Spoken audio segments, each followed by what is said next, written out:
power to uphold the objection. The second argument, and there are two in relation to this. The one is, well, is Mr. Zuma disqualified by virtue of Section 47? And there are two strands to that argument. One strand is the conviction strand. The second strand is the sentence strand. So let us deal with the first topic, then, which is, does the Electoral Commission have the power to uphold the objection?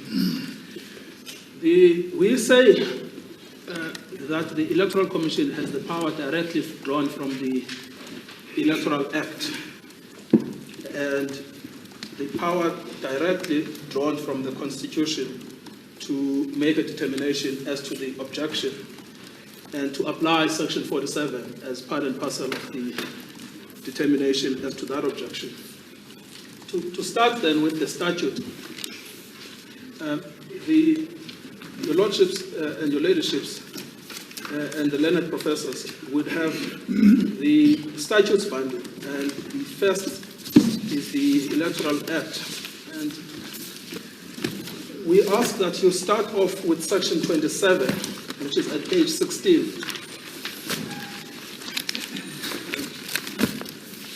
And Section 27 regulates the submission of lists of candidates.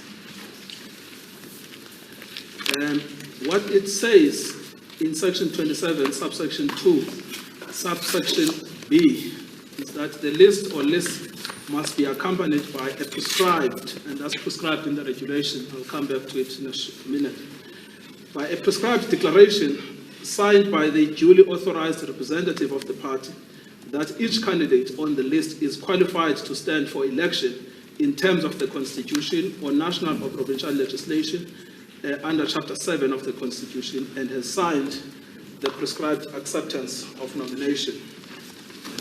Now, where that you will that prescribed form, it's prescribed in the regulation, and you will find that at page 81 of the statutes bundle. It is Appendix 3.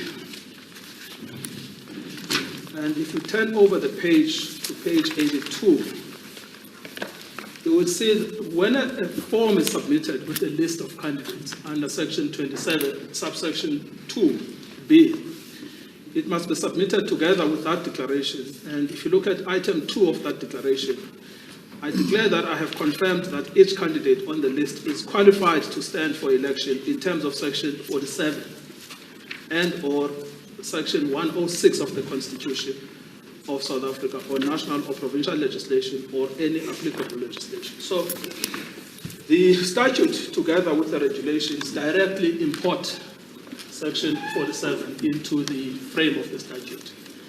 So that's the first step. You go to the IEC with your list, and you have to make, by regulation, this declaration, the declaration that invites the IEC to consider your application through the application of Section 47. Now, once that has happened, the list is then placed under Section 29 for inspection in a public place through the Government Gazette. And after that, there is then an opportunity to object, and that is Section 30. And so, in Section 30, subsection 1, it says any person, including the Chief Electoral Officer, may object to the nomination of a candidate on the following grounds. A, the candidate is not qualified to stand in the election. So we know at page 82 that a declaration has been made that the candidate is qualified to stand in the election in terms of Section 47 of the Constitution. So the objection is responding to that declaration. If the candidate is not qualified, there is an objection that says the candidate is not qualified. That can be submitted under Section 30, subsection 1, subsection A. But once that has happened, so the IEC now has a copy of the objection, and it has a copy of the declaration. It is comparing the two. It then goes to Section 30, subsection 2, And that's about service. Service is no longer an issue here. Then the commission itself is then duty bound by section 30, subsection 3. The commission must decide the objection. And the objection could be based on 31A, not qualified to stand, particularly in the light of the declaration that the candidate is qualified to stand under section 47 of the Constitution.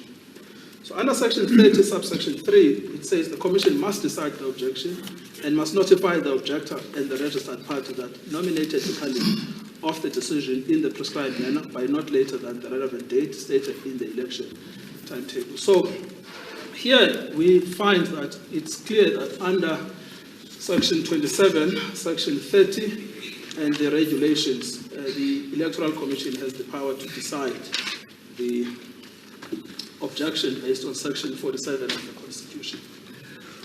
We also find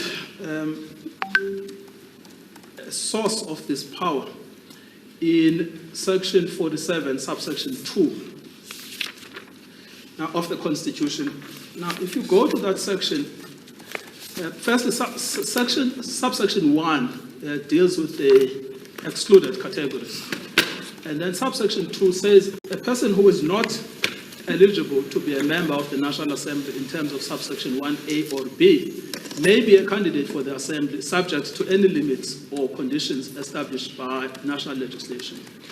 So what you see here is that A and B, those do not have any reference to the conduct of an individual.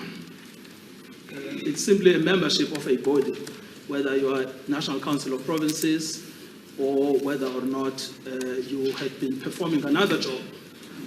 So you may stand in the election, but the people that may not stand in the election, that are excluded by section 47, subsection 2, are those in C, D, and E.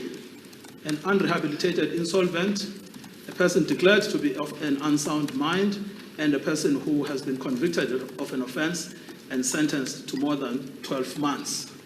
So that's the second source of it. So it's making it clear that the distinction you had about that there is a difference between standing in an election and being elected in the National Assembly actually is not recognized in the Constitution. It's one chain, and it starts with the Electoral Commission, which then screens the candidates who may then participate in the election. So that's the second textual source.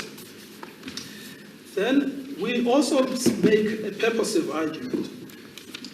If the argument we make was not accepted, it would make it impossible to administer section 47(1), because the consequences of the argument made on behalf of Mr. Zuma is that people that are not qualified to be in the National Assembly must nevertheless be in the National Assembly and sit in that first meeting that Mr. Mbofu was talking about. And now he says in that meeting it will be chaired by the Chief Justice. But what happens in that meeting is that there is an election of a speaker who takes over the role of chairperson. So what you may not have is people who are not qualified, nevertheless making a determination of the election of the speaker. Those people that are excluded by C, D, and E. And so that would produce an absurdity.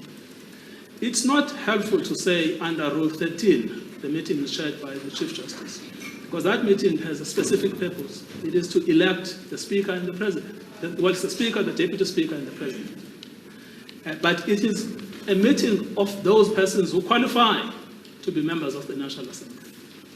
Now, it is true that other people will lose their status as the National Assembly runs. You may be an unrehabilitated insolvent 2 years after you assumed your position, but then the National Assembly will deal with that. So there is no argument here about the exclusive power of the Electoral Commission. The argument is a narrow argument, which is the Commission has the power to uphold objections based on Section 47 of the Constitution. The fact that at a certain stage, a person may lose eligibility, that obviously will be dealt with by the National Assembly. But at the electoral stage, the screening is done by the Electoral Commission. So we say then that you should dismiss the first ground of appeal it has no merit whatsoever. We then go to the second ground of appeal, which is the issue about